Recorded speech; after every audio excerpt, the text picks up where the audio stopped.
This is an iHeart podcast. Guaranteed human. Hey folks, owning a home means one thing. Something's gonna break. AC, plumbing, fridge, and it's never convenient or cheap. That's where American Home Shield comes in. An AHS Home warranty can help protect your wallet from pricey breakdowns on even your oldest appliances and systems. And if they can't repair the covered item, they'll replace it. So check out American Home Shield and get 20% off any plan at ahs.com/SYSK and see promo details. See ahs.com/contracts for coverage details, including service fees, limitations, and exclusions. American Home Shield. Don't worry, be warranty. Stuff You Should Know is brought to you by Grainger. Grainger knows that if you're an HVAC technician and a call comes in, you need a partner that helps you find the right product, fast and hassle-free. And you know that when the first problem of the day is a clanking blower motor, there's no need to break a sweat. With Grainger's easy-to-use website and product details, you can be confident that soon you'll have everything humming right along. Call 1-800-GRAINGER, click Grainger.com, or just stop by. Grainger, for the ones who get it done. Hey everybody, the official Big Bang Theory podcast is back, covering seasons 3 and 4 of the show. Each week, host Jessica Radloff speaks with crew and cast members like Kunal Nair, Mayim Bialik, and Kevin Sussman. Hear about the Easter eggs you may have missed, behind-the-scenes stories, and how certain real-life relationships shaped some of the most memorable storylines. Watch the official Big Bang Theory podcast on HBO Max or wherever you get your podcasts. Hey everybody, there's a lot of noise in the business world today. Leaders like you need clear insights from professionals you can trust. Navigating Beyond the Expected is a new podcast from Truist Securities featuring conversations with investment banking experts at the center of financing deals in manufacturing, healthcare, entertainment, and more. It's practical advice for leaders who need to know what's coming next. Subscribe at truist.com/Beyond Podcast. Copyright Truist Securities Incorporated, member FINRA and SIPC. Hey everyone, do you live in Washington, D.C.? Are you sitting around fretting about this upcoming election? Maybe you're even working on one of these campaigns. Well, we've got a great stress reliever for you, and that's coming out to see us on May 30th at the Warner Theater for Stuff You Should Know Live. Yeah, we guarantee zero political jokes, 100% zero political jokes if you come out and see us. We're going to be in Medford, Mass on May 29th. The next night we'll be in D.C. on May 30th, and then the night after that, we'll be at our old friend, the Town Hall in Manhattan Town, NYC. That's right. So check out tickets. You can go to StuffYouShouldKnow.com. You can go to the theater websites themselves, avoid those secondary ticket brokers, or check out our link tree, right, Josh? Yeah, linktree/SYSK Live. Welcome to Stuff You Should Know, a production of iHeartRadio.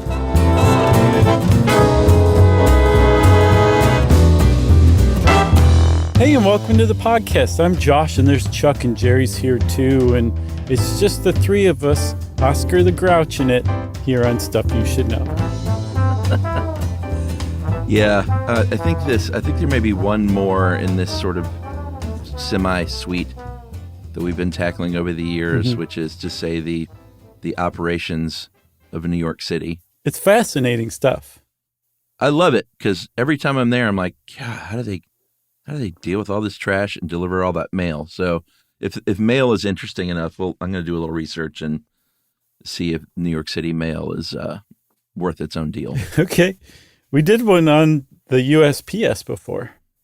Oh, sure. That was we've classic. Done stuff on landfills and all kinds of things. But New York City is very specific to its own self. Yeah. As they say, living it up between the moon and New York City. I can't remember the rest. Living it up? Yeah, isn't that what he says? No. Living it up between the... Yeah. I like that better. Says. It's if you get caught, but I like living it up. Yeah, I like living it up better, too. Oh, goodness. All right, so we're talking New York City trash, Chuck.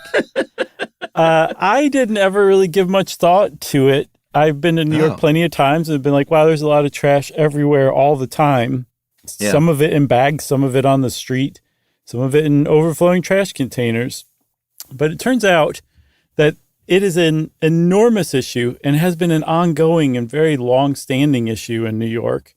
And they now have a mayor and a sanitation commissioner who's like, enough, it's done. We're cleaning the city up once and for all. Oh, yeah. And Eric Adams, he's got a whole his whole campaign is called Get Stuff Done. And the trash branch of that is Get Stuff Clean. And Jessica Tisch, the new garbage commissioner, is from one of the wealthiest families in America, possibly the world.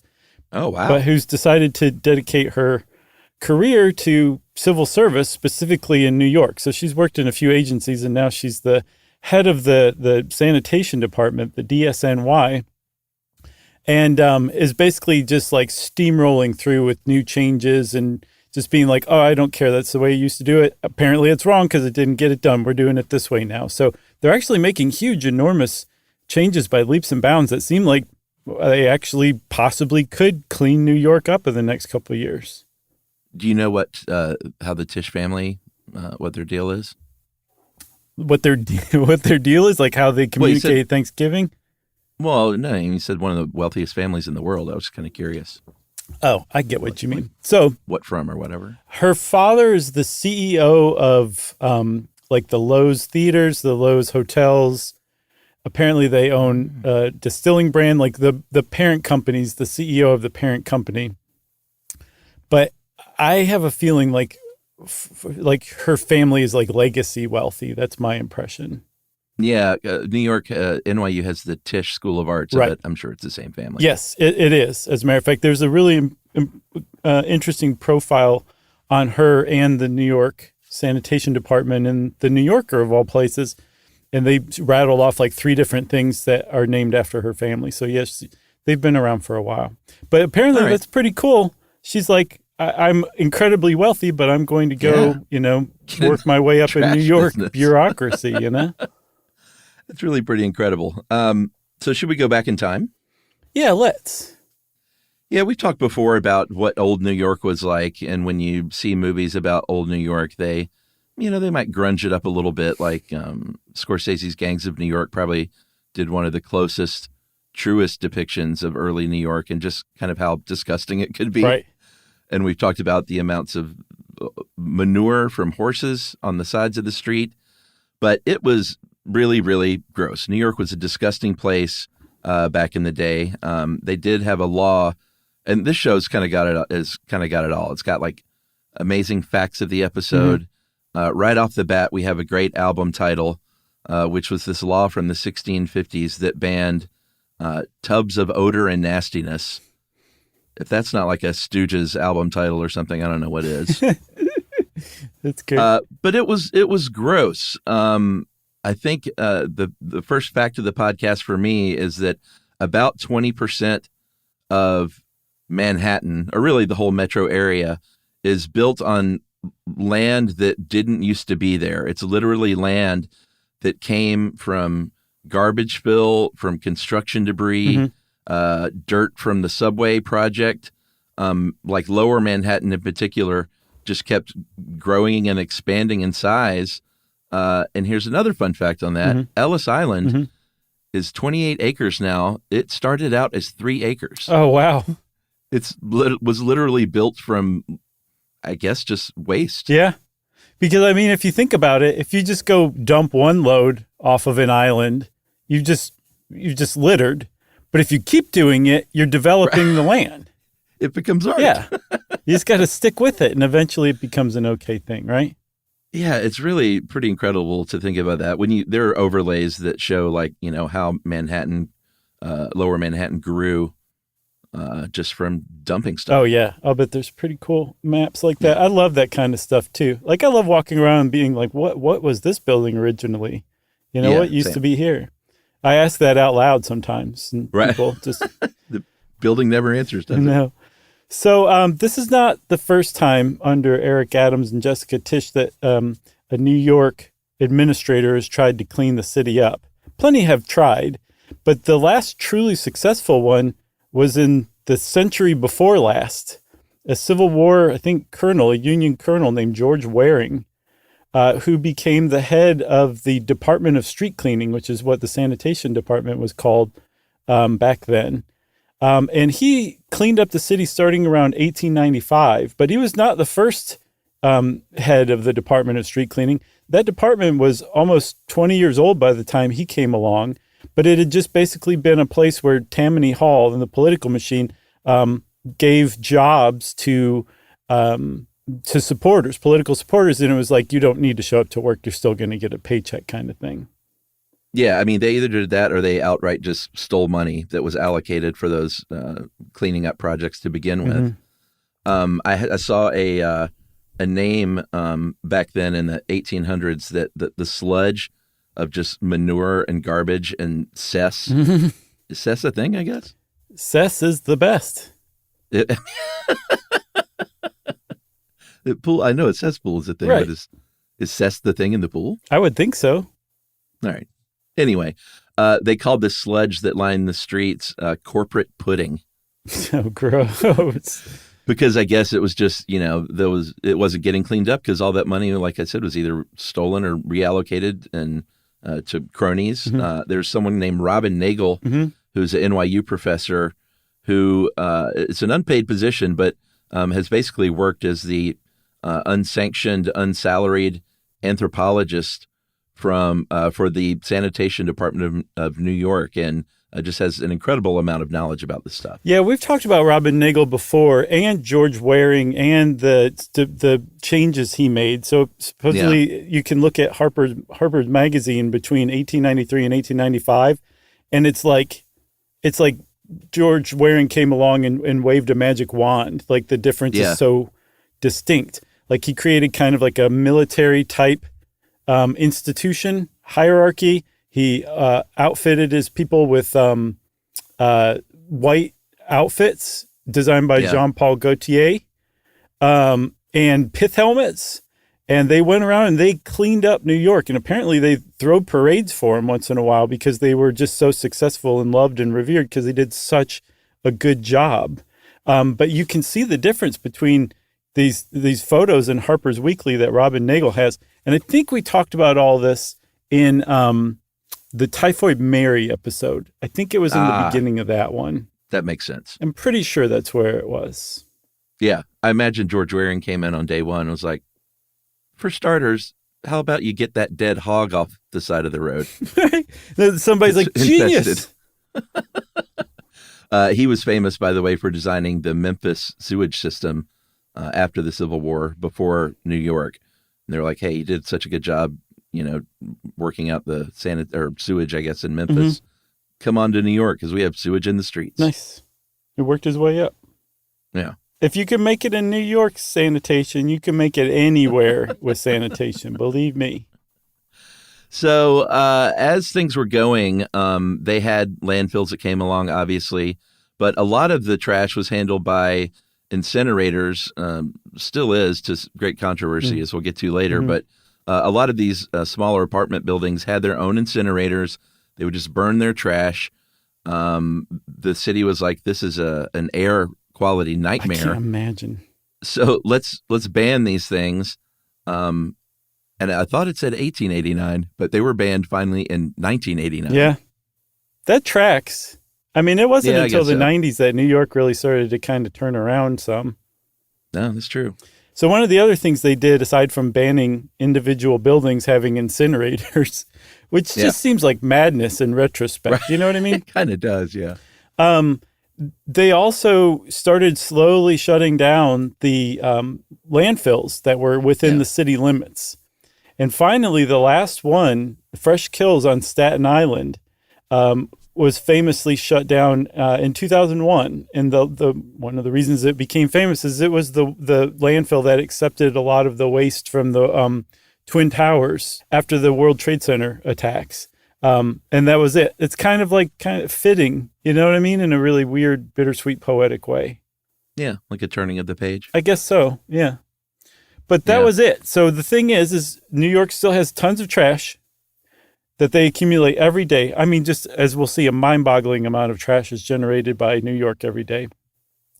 And they have trouble getting it off the street. But then also they're starting to find, like, we are having problems identifying where to send this trash. Yeah, for sure. So getting back to Waring, back then he was like, all right, we gotta figure out a way to get this trash. Like, people just threw it in the street.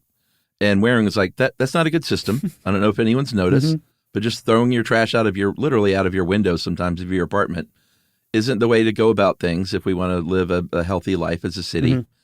And so why don't we get trash cans? You mentioned Oscar the Grouch. They were just sort of those standard metal Oscar the Grouch cans for a long, long time until 1968 when there was a sanitation strike that was only 9 days long, but it doesn't take long for a sanitation strike to really, I guess, get a little steam. Not in New York. A little steam going because there were 100,000 tons of garbage on the city streets by the end of that 9 days, and it was just a mess. So they said, all right, how about this? These trash cans were working for a long time, but you're just dumping your trash right in these cans. Why don't you put it in trash bags inside the can? And very sweetly, they thought that might help the rat situation. I know. Like contain the smell enough where rats wouldn't get to it, which is kind of kooky to think about. Of course, rats will get to trash anywhere. For sure. And it was better than, lifting up these big, heavy trash cans because they could just pick the bags out of the trash cans and throw them in. And then finally, just a few years later in 71, they said, let's just get rid of these cans and just put it in bags and put it out on the sidewalk. Yeah. Let's, one of the greatest, most important cities in the world, just leave our trash laying around in bags for hours on end, multiple times a week, every week. Let's do that instead because you can stick them anywhere. They'll fit anywhere.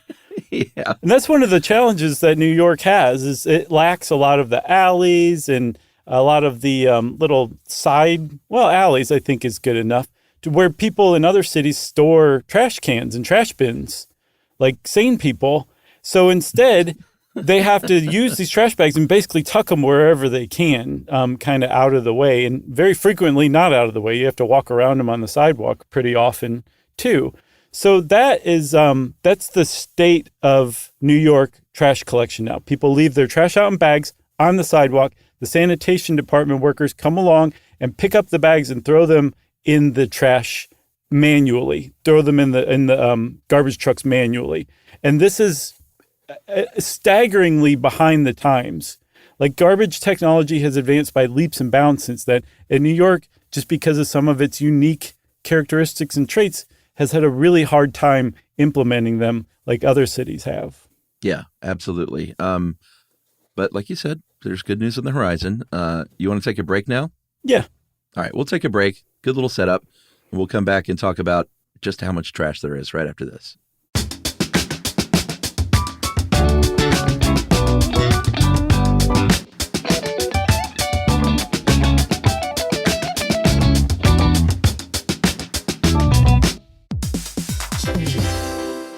Hey everybody, we're here to talk to you about Wayfair, who believes that spaces should be functional, they should be comfortable, they should be well designed, and they can be well designed by you with their help. Your updated space should feel more comfortable, inviting, and practical for everyday use. And we're talking about outdoor seating, we're talking about grills, we're talking about major appliances. If you need storage solutions, Wayfair can help you out. Patio lighting, rugs, decor. It is your one-stop shop for home. Yeah. I mean, it's getting nice out, so it's time to think about living outdoors for the next few months. And Wayfair knows that outdoor furniture, it's heavy, it's intimidating to assemble. So Wayfair has stepped in and said, we're going to handle the hard part so you don't have to. That's right. You can shop Wayfair Verified, your shortcut to the good stuff. And that means their team of product specialists are going to vet everything by hand using a 10-point inspection, testing things like, quality materials, functionality, and features, and even how long it takes to build that piece of furniture. And the overall experience save time, reduce hassle, and improved convenience. Patio season is here, and these deals won't last. So head to wayfair.com right now to get your outdoor space ready for way less. That's WAYFAIR.com. Wayfair, every style, every home. Introducing the all-new Mazda CX-5, featuring more connection. Hey Google, where's the nearest Pilates class? Safety that has your back. More discovery on the scenic routes. More passion in the details. And more control in changing weather. The all-new Mazda CX-5. More to move every side of you. See it in 5 films at MazdaUSA.com/5sides. Google is a trademark of Google LLC. Sequences shortened and simulated.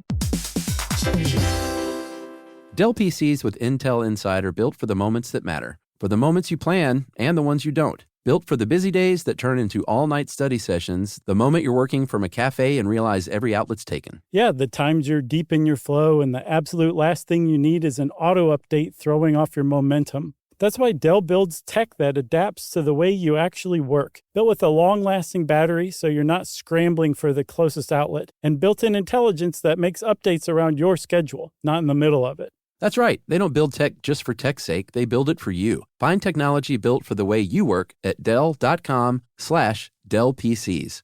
Built for you.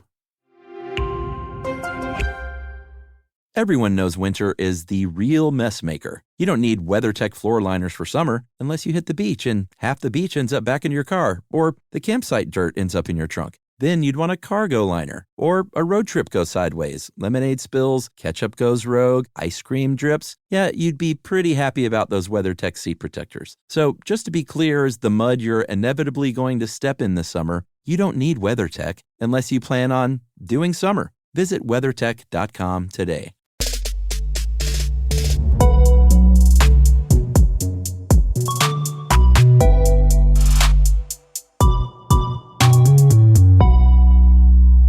All right, so we promised talk of just how much trash New Yorkers produce.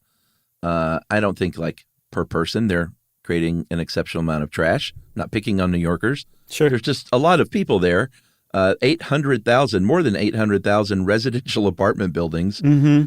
And they produce about 4.5 million tons of just residential trash every year. So 24 million pounds a day, or about 12,000 tons per day of just residential people trash from apartments. Yeah. So every day they generate an equivalent weight of trash to 50,526,316 Big Macs. I knew something like that was coming. That's a lot of Big Macs. Imagine all of that being produced every day. Is that net weight after cooking? Sorry. That's okay. The completed weight. That's what you get when you they put it on the tray. Okay, gotcha. And what's interesting is eating either one has about the same impact on your health. That's good. Thank you. It's morning for us, which is unusual, so I'm a little slower. Yeah. And a little less giving with my laugh count. As long as I'm getting a little bit of it. A little bit goes a long way. You've had plenty. You got me right off the bat there with Sure. What was that first joke that really got me? The Oscar the Grouch one? No, that was okay, though. Oh, the mistaken living it up in New York City. Yeah. That got me going right off the bat. So you would not be surprised to learn, dear listener, that the DSNY, which is the New York City's sanitation department, is the largest in the country. Mm-hmm. One reason is obviously because there are so many people and so much trash, but also New York is a little bit unique among large cities in that they are responsible for more trash than other large cities are. Mm-hmm. Yeah. Right? Yeah, a lot of other cities, they'll handle some, like maybe houses or something on the outskirts of town or in neighborhoods. But, you know, the apartment buildings and commercial stuff, all that's handled by private companies. And then in other cities, it's all private companies these days in some cases too, especially suburbs. But yeah, with New York, they're like, nope, we're going to handle it. If you're a resident, we're going to take care of your trash. That's right. And as we'll see, they, on the private side, they handle the commercial trash. That's coming up shortly. Mm-hmm. But as far as the residential stuff goes, they collect from each residential building 2 or 3 times a week. Mm-hmm. There are 59 different districts that cover New York, each having its own garage that house more than 2,000 collection trucks over those 59 districts. Yeah, and that's just the collection trucks. They have other kinds of trucks too. Yeah, I saw that. I was trying to find out about maintenance of these things, but collectively, just the garbage trucks of New York drive about 4.5 million miles a year. That's crazy. Yeah, it's a lot of miles. So, yeah, they have all sorts of different trucks. This is where the part of me who was once a little boy who loved looking at picture books of like Caterpillar earth movers and those giant Volvo dump trucks really kind of came back to the surface. But they've got some dual bin models. And if you look at them, they basically do what it says on the tin. There's half divided into half for trash and the other half for recycling. So you can pick up both on the same day at the same time. Yeah. They have top loaders that, you know, go up to like a dumpster and just pick it up and shake it. like an enemy you might on the street who weighed much less than you. Right. And then they also have just the regular kind that are called the white elephants. And those are just so incredibly massive. Each of the New York City regular single bin garbage trucks can hold 12 tons of waste. That's incredible. A full-size American standard school bus weighs 14 tons. So they fit almost a school bus weight of trash in just one single truck at a time. How many Big Macs is that? I didn't do that one. Oh, okay. This is the other fact of the podcast for me is that every garbage truck in New York has 2 sets of steering wheels and pedals on both sides. So either person can drive. And no matter who's driving, each brake pedal is live. So if someone doesn't see somebody and the person that's not driving see someone, dart in front of the garbage truck, they can hit the brakes as well. Yep. It's a good idea. They also have street sweepers, aka mechanical brooms. And I should say, I've seen those are starting to be rolled out in electric versions, but apparently they're trying to slowly electrify their entire fleet. It seems like street sweepers were one of the first to be electrified. Salt spreaders, snow plows, front end loaders, basically everything you could possibly need to clean up and clear trash. The New York City Department of Sanitation has it. Yeah, for sure. And if you're like, well, why do they have snow plows and all that kind of stuff? It's because besides trash and recycling and composting, which there is sort of a newer program, and it came about because it's a big problem. I think about 20% of New York City's garbage is food waste. Man, and they can really, really cut down on that with a good composting system in the city. But they're working on that. We'll get to that later. But they have to clean vacant lots. They're the ones who remove the snow. Here's another fun fact. If there's a car on the street that has the license plates torn off of it and someone has just dumped it and it's worth under $1,250, the police say that's a garbage car. It's not our responsibility. So it's the DSNY has to take care of it. Yeah. So I looked up a little bit on that and I couldn't find how they make that assessment of how much the thing is worth. No, Kelly Blue Book. I guess I would think just by virtue of having the license plate removed and it being abandoned on the street would indicate that it was worth less than $1,250, Usually the $50 is what kills me. That's where they landed instead of just $1,200 or $1,300. Yeah. But hey, I guess it was a formula. Similarly, they also clean up abandoned bikes that are like chained to public property. If the bike can just no longer be ridden because it's so bent or it's missing some essential parts, they will take care of it. They'll clip that chain and throw the whole thing away. But if you have a bike that you want to get rid of, you don't have to abandon it. In New York City, you can take the wheels off, put them in with your trash, and then you can put the bike itself out with your recycling. Oh, very nice. Yeah, I thought so too.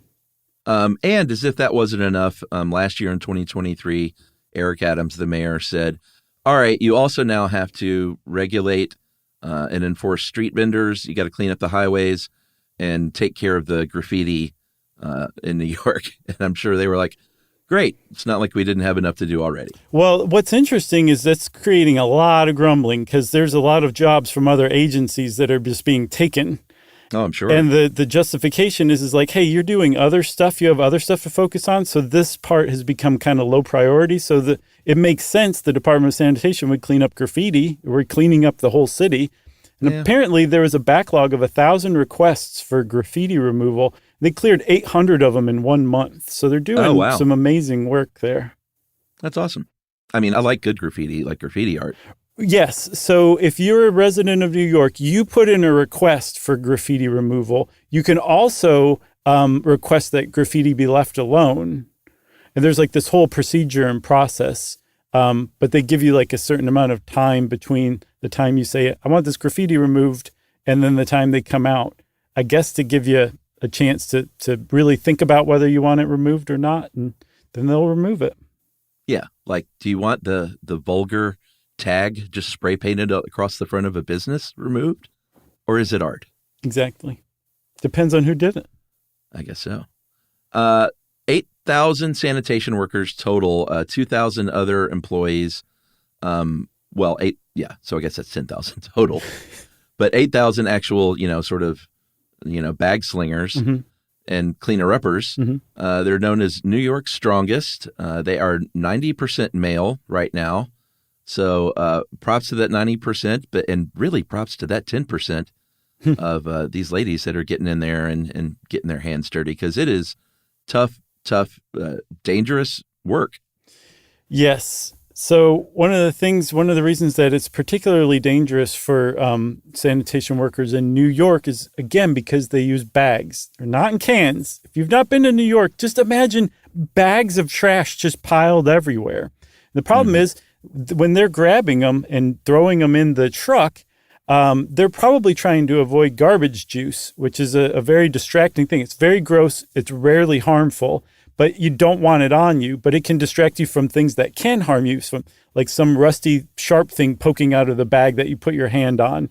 Yeah. There's a lot of hazards. Sometimes the stuff that's in there could pose a hazard to you in other ways, like garbage juice would.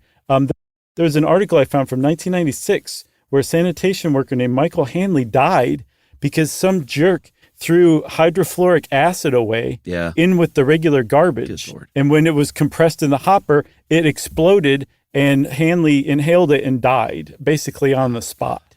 Yeah. I mean, that's the thing that happens when that hopper, squishes all that stuff down. There's going to be stuff that sprays out. They, try to get out of the way, but sometimes they can't. And Livia found another fun little factoid here that apparently enough of that garbage juice is coffee related that whatever season it is, if it's like pumpkin spice season or whatever, the sanitation workers it's like, oh God, here comes the pumpkin this fall. Yeah. I can imagine that just gets really old really fast. Can you imagine? Yeah. Because it's the worst version of that coffee. It's not hot and fresh and in the cup. It's cold and runny and mixed with other stuff and leaking out of a garbage bag. Like hydrofluoric acid. Right. So it's also just hard. Like a lot of this stuff is very heavy. You can fit a lot of stuff into a trash bag. And apparently residential places with compactors use what are called sausage bags, where you can fit multiple compacted rounds of trash into one single bag. You need two people to toss those in.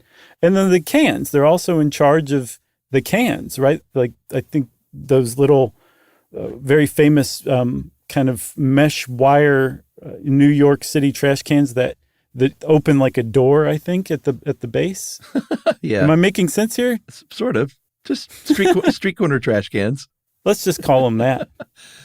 Those weigh 30 pounds empty. So I've never seen a New York City trash can that wasn't absolutely overflowing. So that's a lot more weight. And they're doing that by hand. Some of these routes can have as many as 400 of these. So that's so crazy, that's just dude. really, really, really hard, strenuous labor. So you said that there's never a New York City corner trash can that is empty. So I found a study from 1987 that estimated that a 60-pound can, so a trash can with about 30 pounds of waste, you can imagine that's probably pretty average. To lift it the 40 inches into the hopper and dump it requires 3.5 horsepower from the sanitation worker. And then, like you said, there might be 400 of those on a route. I just can't imagine how just tired you would be at the end of this. Well, and all the stuff you're breathing in too, especially if you're a street sweeper, all kinds of, sort of respiratory issues can pop up. Before COVID, before people are like, hey, maybe we should wear masks and sanitize things. Thousands of New York City workers got sick during the early COVID days. 9 of them died. About 100 sanitation workers died from illnesses cleaning up ground zero. So it is, not only is it a strenuous job and can be dangerous because of, sharp and rusty things, but it's just hard on your body, period. Right. Fortunately, they have a really good union. They're members of Teamsters Local 831, the Uniform Sanitation Men's Association. And thanks to the union, when you are an entry-level sanitation worker, you start out making $43,305 a year. Not great. Which is, no, especially in New York. It's hard to live on that. Yeah. But if you stick with it for 5.5 years, it more than doubles. to 88,979. That's pretty great. Yeah, and once you reach that point, there are plenty of New York City sanitation workers that are making $100,000 or over from all of the extra pay that can come from bonus work. Like they get triple overtime for snow removal and stuff like that. So you can make a pretty good middle class income for New York City as a sanitation worker just from sticking with it for a few years. Plus, also, you can retire in just over 20 years, too, with full benefits. Yeah, I mean, that's a big deal. You get about 18 days of vacation, but if you start in your early 20s, you put in your 22 years, they don't have like an age thing where like you have to work to a certain age. So if you start in your early 20s, you could potentially retire with your full pension in your early to mid 40s. And, you know, you could do a lot worse than that. For sure. Yeah, because I mean, you can be like, well, I want to keep working, but I'll go over here and take this other job, but I'll still get paid for my old job because I retired. Exactly. You do have to pass a civil service exam. You have to get your CDL, your commercial driver's license. There's about a month of training, and then you have to, you know, once you get that license, they have a little practice area where they practice like a little obstacle course, basically. Yeah. You practice driving that garbage truck because, you know, driving through New York is, I find it enjoyable and kind of fun and exciting. Mm-hmm. But driving a garbage truck, I imagine, is tough. There's stuff all over the place, and you can't just Mad Max it through there, you know? No, you can't, because people get killed like that because there's a lot of people walking and running and riding bikes around New York that you have to look out for. Yeah, increasingly distracted people, we should add. Right. Yeah. So we said that they shut down all of the landfills within New York's borders, but that means that they have to ship this trash one way or another outside of New York. Some of it gets diverted to incinerators. They're like, we don't want incinerators in New York because it contributes to poor air quality, but we'll pay you to burn it for us elsewhere. Fortunately, they've now converted some of those incinerators to waste-to-energy plants. So you're actually getting something out of burning the trash. As far as these waste-to-energy plants go, if you're thinking like, what do you mean they burn trash and get something out of it? It basically works just like coal would. Like any kind of energy creation like that is just burning something to create steam to spin that, you know, to boil water to create steam to spin that turbine. Mm-hmm. And in this case, they just burn trash instead of coal, right? Which you think is like, oh, that's great. You know, maybe this should be a whole episode at one point, but there are a lot of people say like these are an environmental nightmare. You are creating energy, but you're also creating a landfill in the sky by what you're putting into the air. So we might want to look into that as a full one at some point. Remember, we did our plasma waste generator episode, and that thing was flawless in its design and execution. But I don't think that's what they're using for these waste-to-energy plants. I don't think so. So some of the garbage is being diverted and incinerated, but from what I understand, the vast majority is sent outside of New York to landfills in places like Virginia or South Carolina or Ohio. And the way that they get there predominantly is by rail and by barge. And so New York set up 5 what are called marine transfer stations that are amazing. If you look into it, did you look into them at all? Because they're crazy awesome. I did. And they are crazy awesome. Yeah, those marine stations, I think they built those over about a 20-year period starting in the early 2000s. There's 5 of them. The neighborhoods, you know, where these were going to be near were obviously not too excited about them when they were first proposed. But apparently they've done a pretty good job as far as the smell goes. They aren't too stinky. I think it's noise more than anything because you constantly just have trucks going in and out of there. Right. But they've done a great job with deodorizing and venting this stuff. Even have hawk calls being played on loudspeakers to keep seagulls away because that would be a nightmare. Oh, yeah. But apparently they're not as bad as everyone thought they were going to be. No, plus also the neighborhoods that they're in are like already kind of ports and there's other industry nearby anyway. And they set up essentially access roads so that when the trucks start backing up, they're not on the street, they're off of the street. And then the whole thing is enclosed, right? So garbage truck goes into the building, sealed shipping container comes out the other side. And inside the building, like you said, they've taken all these measures to keep the smell down and just keep it from being gross. But what happens is a garbage truck comes in, backs up to the tipping station, tips its contents all the way down to the next story down. Next story down is just basically like that trash compactor in Star Wars, the first one. Mm-hmm. It's essentially like that, but rather than having like that pneumatic arm crush everything, they have front loaders that basically push all the stuff into shipping containers. And a shipping container can hold just over about 2 full trucks worth of waste, I think 25 tons. They top that thing off, seal it, and say, here you go, waste management, take over from here. Yeah, and you mentioned some of this goes to different states. I saw that almost all of Manhattan's trash goes to New Jersey. Oh, nice. Sorry, New Jersey. Virginia, Pennsylvania, and Ohio is where most of the rest of it goes as far as landfills go. Mm-hmm. And then, weirdly, Staten Island trash goes to South Carolina. That is a little weird. I don't know why, but I guess they just, worked out a exchange program or something. Yeah. And I guess it's totally up to private companies. Like I said, Waste Management's a good example of taking possession of the shipping containers, stacking them up on barges. I think you can fit like 48 full on a barge, and taking it on a slow boat to South Carolina, or taking it upriver to Niagara Falls. I think that's where one of the incinerators is, Niagara, New York. Yeah. And then also, if it's somewhere like Ohio, it's very tough to sail a barge to Ohio. So you just take it to a rail station, and the shipping containers get shipped by rail to Ohio, where it gets dumped. All right, actually, right before we take a break, let's cover this one more thing, I think, which is if you've lost something and you want to get it back in the trash, it's probably not going to happen, but it really depends on how good of a looker you are. Because what you'll do is you'll call up, you'll say, I lost a wedding ring in the garbage. I'm pretty upset about this. And they say, oh, well, great. We have a program called the Lost Valuable Search. Just come on down to the Marine Transfer Station. We'll work with you to determine which truck is yours. And then there's a huge pile of trash, and you have 90 minutes to go through and find it by yourself, or I guess with whatever friends you were able to talk into coming with you. And people they found all sorts of stuff. Sure, it happens. Yeah, it does happen. And apparently also there's people who are like, oh, that's what I have to do? Just forget about it. I'm good.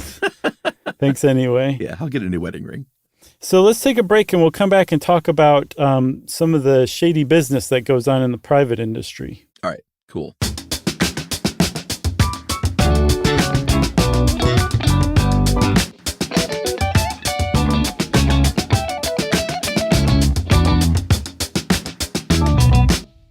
Introducing the all-new Mazda CX-5, featuring more connection, Hey Google, where's the nearest Pilates class? safety that has your back, more discovery on the scenic routes, more passion in the details, and more control in changing weather. The all-new Mazda CX-5, more to move every side of you. See it in 5 films at MazdaUSA.com/5sides. Google is a trademark of Google LLC. Sequences shortened and simulated. Dell PCs with Intel Inside are built for the moments that matter, for the moments you plan and the ones you don't. Built for the busy days that turn into all-night study sessions, the moment you're working from a cafe and realize every outlet's taken. Yeah, the times you're deep in your flow, and the absolute last thing you need is an auto update throwing off your momentum. That's why Dell builds tech that adapts to the way you actually work. Built with a long-lasting battery so you're not scrambling for the closest outlet, and built-in intelligence that makes updates around your schedule, not in the middle of it. That's right. They don't build tech just for tech's sake. They build it for you. Find technology built for the way you work at Dell.com/Dell PCs. Built for you. Everyone knows winter is the real mess maker. You don't need WeatherTech floor liners for summer unless you hit the beach and half the beach ends up back in your car, or the campsite dirt ends up in your trunk. Then you'd want a cargo liner, or a road trip goes sideways, lemonade spills, ketchup goes rogue, ice cream drips. Yeah, you'd be pretty happy about those WeatherTech seat protectors. So just to be clear, as the mud you're inevitably going to step in this summer, you don't need WeatherTech unless you plan on doing summer. Visit WeatherTech.com today. Our listeners love puzzles, paradoxes, and hidden patterns almost as much as we do. On TikTok, those fascinations come to life. People are breaking down physics, exploring geology, and explaining why the world works the way it does. You'll see impressive experiments, explanations that finally make sense, and connections you didn't expect. It's like having a lab, a lecture hall, and science museum in your pocket. TikTok is where wonder is shared, where curiosity turns into discovery, and where millions learn something new every day.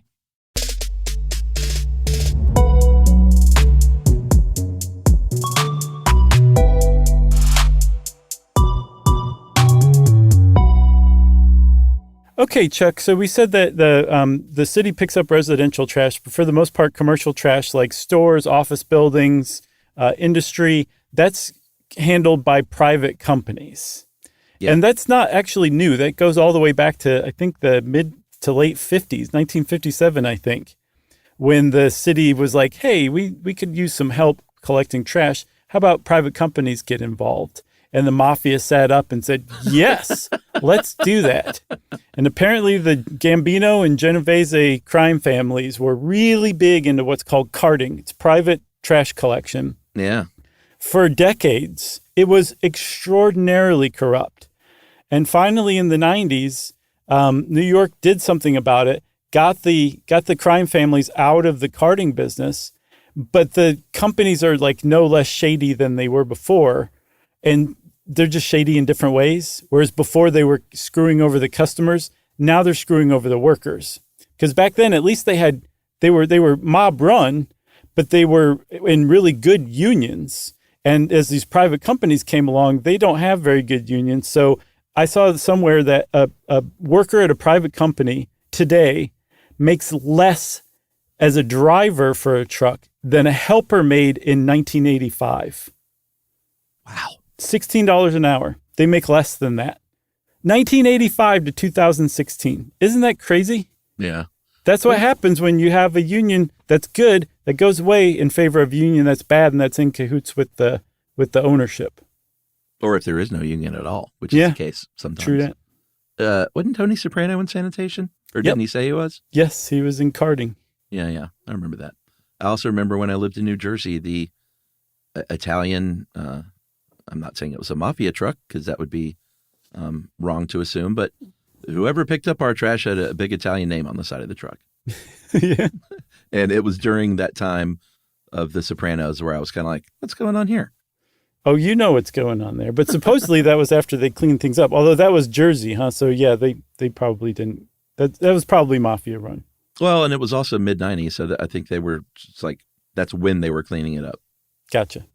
So there are about 250 private handlers that are now overseen by the Business Integrity Commission, which may as well be called the Don't Let the Mafia Get Involved Commission. Except sometimes. Yeah, exactly. So you mentioned, just bad conditions in some of these private companies, like very long work hours, maybe safety training, maybe not, maybe safety gear, maybe not. If you hear of a story about a pedestrian that's killed in New York by a garbage truck, chances are it's a private company, not always, but there are much, much higher incidents of, I didn't say incidences. Somebody called us out on that. You remember that? Yeah. Yeah. It's an nice incident. Work. We're really progressing here in year 16. Hey, we're trying to. But many more incidents from the private companies, running over somebody than the DSNY, and largely because of training, but also because they're working too long, they're too tired, and they have too much to do in general. Yeah, investigative journalist named Kira Feldman wrote an article for ProPublica called Trashed, and I don't remember what came after the colon, but it's really eye-opening. I mean, even if you don't care about trash collection or New York City, just the fact that people are being treated this way is just nuts, man. So it's definitely worth a read if this episode piqued your interest at all. Yeah, there's an African immigrant named Mukhtar Diallo, and I don't think we mentioned that some of these private companies will just pick up the dude in the parking lot that's looking for day work. Mm-hmm. So they're not covered at all or insured or anything like that. They'll just we'll pay you under the table to run out in front of the truck and get bags out, to where they can be collected easier. Right. And Mukhtar was one of these guys, and he was crushed under a truck. And when it came time to talk about this, the company said, we don't know this guy. He's a homeless guy that ran out in front of the truck. And of course, it later came out what really happened. So in 2019, New York passed a law that said, all right, we're dividing this into zones now.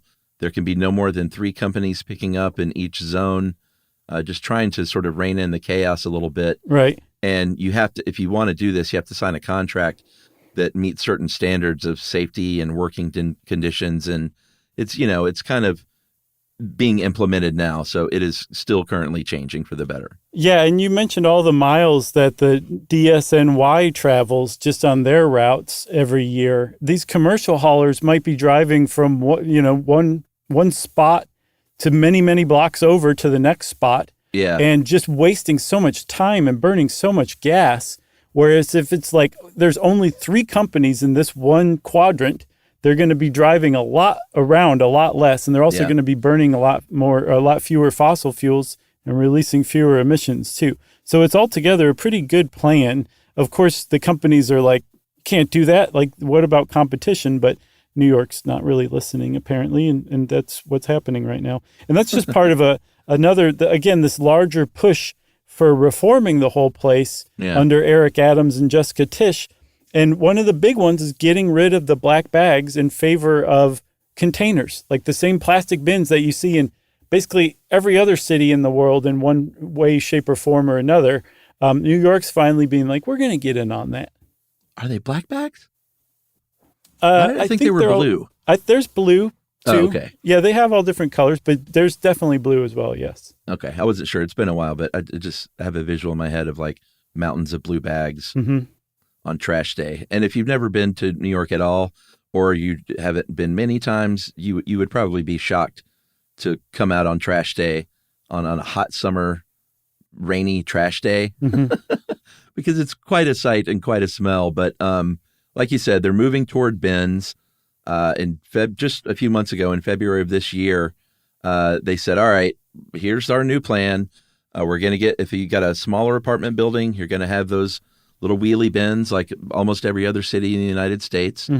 If you are in a really big apartment building, it's basically a dumpster, but it's plastic, but it's like a large container. You mentioned the fact that there aren't a lot of alleys in New York. It's kind of a movie trope when you've seen alley scenes set in New York City. Probably not being filmed in New York because most of the buildings on a block are just, crammed, right next to each other. Right.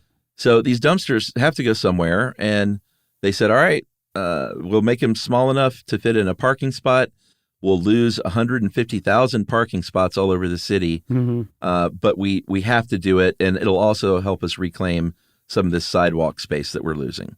Yeah. And apparently parking spots is one of the most politically charged issues in all of New York politics. I'm sure. So that's really gutsy to be like 150,000 parking spots are going away so we can put these bins there. Yeah. And it's not even across the board. There's some blocks I read that are losing a quarter of their parking spots. Oh, I'm sure. So it's definitely going to take an adjustment for sure, but there won't be bags of trash everywhere. They'll just be like different colored bins that are on the street, just off the sidewalk, that a truck comes along and picks up, that it doesn't require human hands to throw bag after bag into the truck anymore. Boy, New York City, the residents really have to get on board with this to make that work. Well, they did a pilot study of it in Harlem, and this is back in September 2023, and apparently it was extremely successful. Yeah. Rat sightings were down 68%. Where did they go? I don't know. I think they just they disappear. They go poof into nothingness after they don't eat for 2 days. Oh, boy, that means they're organizing. This could get really scary. But supposedly, the people of Harlem were like, "This is cool. We can definitely deal with this." So they're rolling it out to the rest of New York. Yeah, I think they will see the benefit to where people get on board, because what would really screw up that system is that truck is going using the mechanics to dump those cans, but then there's 4 or 5 bags that wouldn't fit in the can just sitting there. Right. So you're still going to have some people down there slinging bags. Definitely. For sure. But it should speed up the whole thing and clean it up if everyone chips in. Yeah. And isn't that what living in New York is all about? Everybody chipping in. A little bit, for sure. You got anything else? No, just another mention of composting. They're getting that going. I mentioned earlier. Still pretty new program, since 20% of that total waste is food waste. If they really got a pretty efficient composting system going, then it would do a lot to reduce trash and do better things for Mother Earth. So you did have something else. I did. Well, if you want to know more about New York trash collection, go to New York and just walk around and you'll find out everything you need to know about it. And while you're booking your flight, how about it's time for listener mail? I'm going to call this, what is this? Oh, arson investigation. Okay. Hey guys, in 2019, I moved to St. Paul with some friends from college. It's really fun. I made many new friends. In fact, 2 of my roommates I had never met. One was a local rapper. The other was a firefighter EMT. St. Paul is the arson capital of the country. Is it really? It wouldn't surprise me. Yeah. After listening to this story.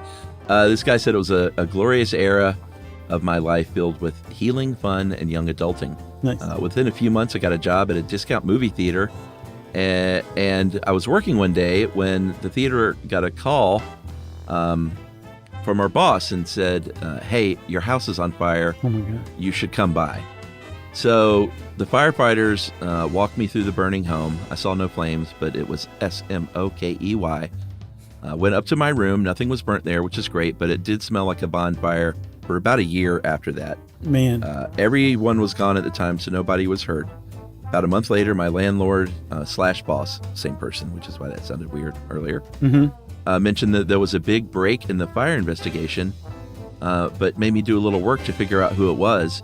It turns out the firefighter EMT that I live with decided he didn't want to live with us anymore. So a week before, he moved a couch to the basement and set it on fire and walked away. Oh, my God. What a twist. I know. I only found out because he admitted it to me. My life went haywire for a while after that, but I'm happy to report that I'm settled in full-on adulting with love. That is Tegan Torres. Fantastic. What a great story. Thanks a lot, Tegan. Who saw that coming? Not me. That was a twist that you'd find at a discount movie theater. Right. Well, if you want to be like Tegan and send us an amazing story about something we talked about, we love that kind of thing.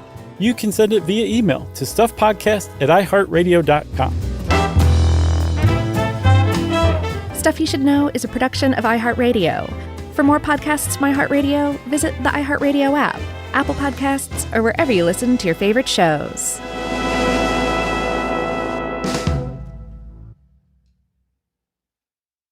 Geico presents a 30-second podcast between your podcast. Today's story is shared by one of our listeners. It's called Betrayed by Bill. It was in that moment I caught who was staring back at me in betrayal, or more like what? My insurance bill. With trembling hands, I grabbed my phone and switched to Geico, saving about $900 in the process, and never to be betrayed again. Now that was bloody riveting. It feels good when the story ends with savings. It feels good to Geico. You know, you could be adored by everyone and still completely ignored by your cat. Trust me, I know. But if you feed your cat Sheba, you can go from being ignored to truly adored in 12 days guaranteed or your money back. Sheba has a full menu of products, appetizers, entrees, treats, even a kitten's menu. It's so cute, so Sheba has a product for even the pickiest eater. Like Sheba Puree, it's made with bone broth, they're chef-inspired flavors, it's got a smooth and creamy texture that cats love, and contains no corn, wheat, soy, or artificial flavors. It's food that your cat's gonna love. To learn more, check out Sheba.com. That's SHEBA.com. Service opens doors, and at American Military University, it can open doors for the whole family. If you have a loved one who served in the military, you may qualify for reduced tuition. AMU offers flexible online programs designed to fit your schedule, so you can keep moving forward wherever life takes you. Learn more at amu.apus.edu/military. Open doors to the future for you and your family with the help of American Military University. Introducing the all-new Mazda CX-5, featuring more connection. Hey Google, where's the nearest Pilates class? Safety that has your back. More discovery on the scenic routes. More passion in the details. And more control in changing weather. The all-new Mazda CX-5. More to move every side of you. See it in 5 films at MazdaUSA.com/5sides. Google is a trademark of Google LLC. Sequences shortened and simulated. This is an iHeart podcast. Guaranteed human.